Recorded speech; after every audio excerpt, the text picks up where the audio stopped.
In this video, I'm going to show you how to join Discord server without invite. That is quite simple and easy to do, so let's begin.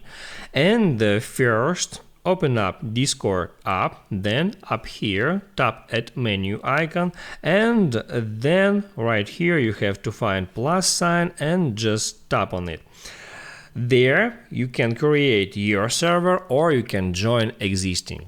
Right here at the bottom, tap at join a server, and right here you have to paste invite link, but if you got no one, all you have to do is just start typing https://discord.gg/ and right here you can type in any server name or any keyword. Let's say I want to join to Dota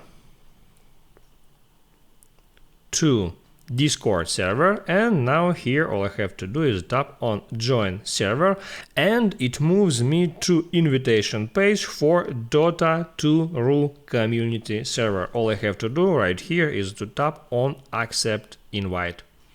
Write down in the comments below if it helps you, and don't forget to subscribe.